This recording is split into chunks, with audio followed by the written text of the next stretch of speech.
Hi, welcome to Tap Tech today. We're diving into one of the most exciting cameras from Nikon, the Z8. If you've been around the camera world recently, you've probably heard a lot about the Nikon Z9. It's powerful. It's fast. It's professional.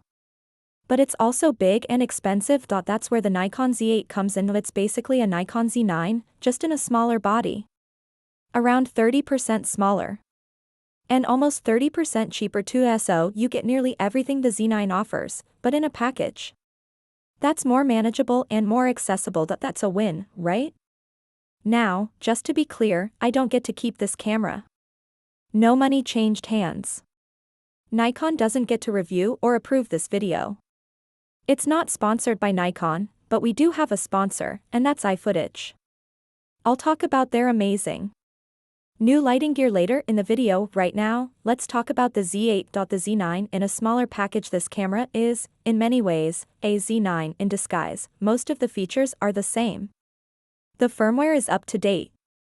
It even includes firmware version 3.0 out of the box. So if you've already watched my Z9 review or the 2.0 firmware update video, you've seen most of what this camera can do. That's why this video will focus on what's new, what's different, and what's better, or worse, compared to the Z9. Let's start with the body. The body and handling. The most obvious change is the size. The Z8 is noticeably smaller than the Z9. It's also lighter. That makes it easier to carry, easier to rig, and easier to shoot with over long periods, but it's not tiny. This is still a fairly large camera, especially for a mirrorless model. But it feels much more like a DSLR, something like the Nikon D850. And for people with large hands, that's a good thing. The grip is big and comfortable. The buttons are familiar. The layout is basically the same as the Z9. So if you're coming from that camera, you'll feel right at home. The screen on the back is great. It doesn't flip out to the side, but it tilts in both horizontal and vertical orientations. That makes it super useful for both stills and video. It's also sharp, with 2.1 million dots. Easy to see. Easy to focus. As for weather sealing, it's not quite at the level of the Z9, but it's still very good. This camera can definitely handle bad weather. Ports and connections. Now let's talk about ports. You get a headphone jack, a mic jack, a full-size HDMI port. There's a USB-C port for power delivery. And here's the cool part, there's a second USB-C port just for data. That means you can charge or power the camera while still transferring files or using USB accessories. No more having to choose one or the other. That's a small thing, but it's a big deal when you're rigging out a camera for professional work. Card slots and usability. The card slots are a bit different from the Z9. The Z8 has one CF Express Type B slot. It's compatible with XQD cards too. And the second slot is for SD cards. Normally, I'd complain about having two different card types. That can cause issues with redundancy and speed, but here's the thing, Nikon doesn't allow redundant video recording anyway. So for video users, the mix of card types isn't a real problem. There's one small upgrade I love, the card door is much easier to open now. On the Z9, I really struggled with that. On the Z8, it opens smoothly. But just a heads up, you'll need to shift your grip a bit because the grip and the door are connected. Battery and power limits. Now let's talk about the battery. This camera uses the smaller EL15C battery. It's the same battery used in many other Nikon cameras. But compared to the Z9's bigger battery, you'll notice shorter run times. How much shorter? That depends on how you shoot. Let's look at some real-world numbers. Overheating and recording times. Overheating is always a concern with hybrid cameras, especially when shooting in 4K or 8K for long stretches. The Z8 performs well, but not perfectly. In a room with normal air conditioning, about 24 degrees Celsius or 75 Fahrenheit, you can expect solid results. Nikon gives you a menu option to control the temperature threshold. If you leave it on standard, you can expect around 60 minutes of 8K recording. If you switch it to high, you might get 90 minutes or more. In my tests, that mostly held true. Shooting 8K at 24 frames per second, using h.265, I got 1 hour and 35 minutes before the camera overheated. Then I let it cool down, hit record again, and got another 19 minutes before the battery ran out. That's nearly 2 hours of 8K on one battery. In 4K 24. Oversampled from the 8K sensor, I got 1 hour and 58 minutes. No overheating at all. Just battery exhaustion in both modes. I saw a hot card warning after 20 to 30 minutes. That was while using a CF Express card. An SD card might avoid that warning. You can extend battery life by using USB-C power. But the Z8 still has a hard 2-hour, 5-minute recording limit, even if nothing overheats. Even if you're plugged in, no one knows why. I've asked Nikon.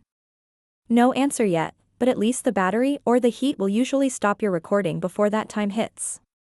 So it's kind of a built-in limiter. If you need to go beyond that, you'll need an external recorder. 8K 60 RAW and thermal stress. Now let's test the most demanding setting, 8K at 60 frames per second, in Nikon's NRAW format in this mode. The Z8 heats up fast. I got a yellow temperature warning at 11 minutes. A hot card warning at 12. A red warning at 15. Then it shut down at 24.5 minutes. That was with a 650GB CF Express card, using the compressed RAW setting. If you shoot in high-quality RAW, you'll get less than 15 minutes on that same card. After it shut down, I quickly formatted the card and started recording again. I got another 23 minutes before it overheated again. That's a total of about 48 minutes, split between 2 clips. I let the camera cool for 1 minute and recorded again. I got another 10 minutes, let it cool for 5 minutes. I got the full 24 minutes again. So yes, it overheats. But it cools down fast. And you can keep going with short breaks. 4K 60 and other modes in 4K 60 with oversampling turned on. The performance is similar to 8K 60. The sensor is still reading full 8K, just downsampling it in that mode. I got 56 minutes before it overheated. But if you disable oversampling and use the bin version of 4K 60, the camera never overheated. It ran until the battery died. In the more conservative 8K 24 RAW mode, I got 1 hour of footage before the card filled, then I quickly formatted and kept going until the battery died, 1 hour and 53 minutes total. So the general rule is this: high-res, high frame rate modes overheat after 45 to 60 minutes. But lower modes will run for nearly 2 hours. Again, there's a hard stop at 2 hours no matter what. Only an external recorder can go beyond that. Rolling shutter and sensor speed. Let's talk about rolling shutter now. I couldn't test this properly with the Z9. But now I've got the gear for it in full 8K readout. Rolling shutter is about 14.5 milliseconds.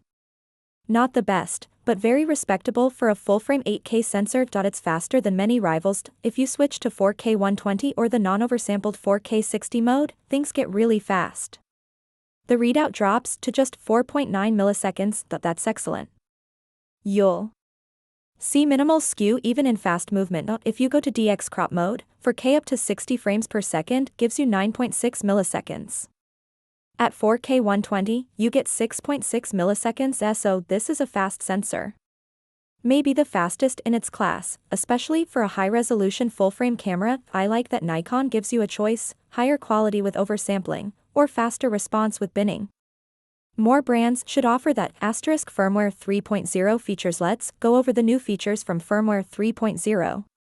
These came to the Z9 first, but the Z8 has them from the start. The most fun one? High-res zoom. This feature lets you zoom in digitally up to 2x using the 8K sensor, without losing quality in 4K recordings. It only works up to 30 frames per second. And it disables subject detection. But autofocus still works, just not as well. You can even assign the zoom to your lens's control ring. That makes it feel like a real zoom lens. It's a cool tool for interviews, solo creators, or anytime you want to punch in without moving the camera. Manual focus also got a boost. The Z8 now supports linear manual focus throw on most Z-mount lenses. Just update the lens firmware. This gives you a more predictable and cinematic focus pull. It's a great improvement. They also added support for wireless timecode using AirGlue and Automo's UltraSync Blue. That's great for multicam shooting. Autofocus has been improved too. It now includes subject detection for airplanes. It feels snappier overall. Tracking is more consistent, still not perfect, especially in low light, but better. I'd give the autofocus a solid 7.5 out of 10 for video, and yes, it shoots photos too, fast ones. New high-speed photo modes have been added. If you rotate the Camera for vertical shots in photo mode, the interface rotates too, that doesn't happen in video, but it's a nice touch for photographers. Final thoughts. So what's the verdict? The Nikkon Z8 is basically a Z9, just smaller and cheaper, same sensor. Same processor. Same firmware. It's not as good in battery life or heat management. But for most people, that trade-off is totally worth it. The 2-hour recording limit is annoying. But both cameras have it.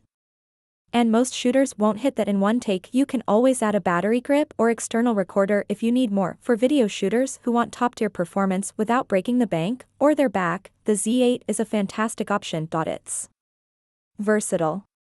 It's powerful. It's professional, and now, it's more accessible. That's a win in my book. Thanks for watching. If you found this helpful, don't forget to like, subscribe, and hit the bell icon for more videos from Tap Tech. See you in the next one.